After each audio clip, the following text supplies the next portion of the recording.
Tuesday Tidbit. These are like little life hacks for you, things that will maybe make you at least seem smarter or more emotionally intelligent, specifically today. So phrases that people with high emotional intelligence use in everyday small talk. What do you think can you think of one phrase that if somebody said, you'd be like, that's an emotionally intelligent person? I would think anyone who is going to validate before they go into anything else. If they validate your emotions, your experience first, like that must be hard. I feel so sorry for you going through that. And then add whatever they're going to add instead of just going right into like, oh, well, one time something like that happened to me, or like, but don't stress about it though. Like, you'll be fine. Do you think that's why the Gen Zers are saying valid?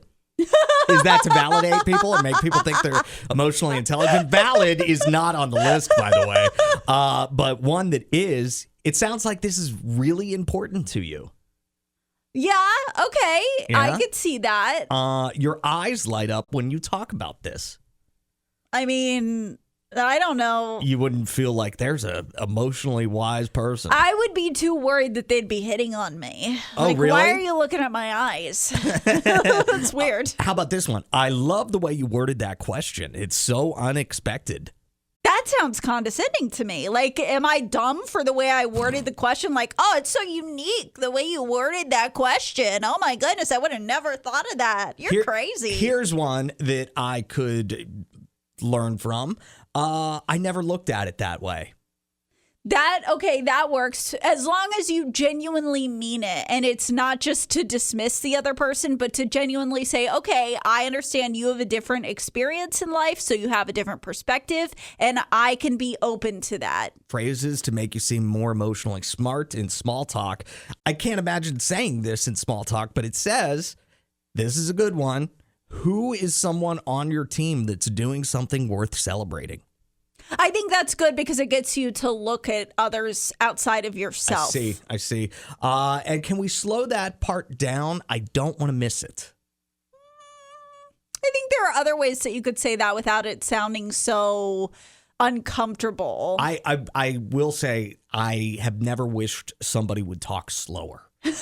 Emily was had some feelings on that. She texted us, and I thought this was good. It says, "Hey guys, I'm listening to y'all, and I know what I think about whenever you're listening to somebody telling some stories of what they're going through or what they have been through. Allison, this is for you too. As an ADHD person, if you research into it, we are so empathetic to putting ourselves in other people's shoes that it almost comes off as rude. When you try to tell someone that you've been through an experience that kind of made you feel the same way, it makes them feel like you're taking away from their experience they're telling you, but really it's to let people know you're trying to understand them in their situation as best as possible, to feel how they're feeling, to help comfort them." Totally understand, and it has affected my friendships when I try to do that. It was through therapy that I learned how important it is. That's why I said, like, validation before you get into whatever you have in common with that story. Like, you're right. That is so hard. I can't believe you're going through that. You're so strong for dealing with this. Those types of things where you really validate their experience to show that you listened first and then say, here's what I can add based on my experience. But it is hard whenever you're in a conversation with somebody.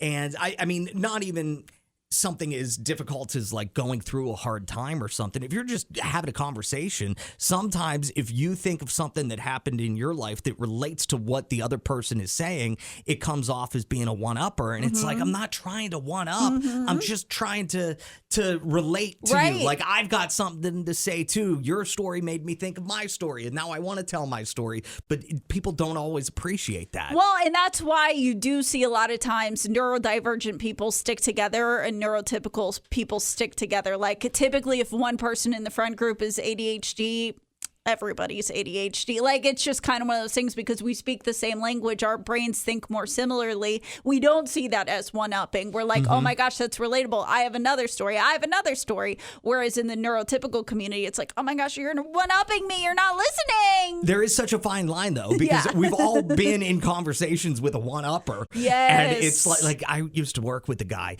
I remember one time somebody was telling a story, and he like interrupted the story to say, beat this.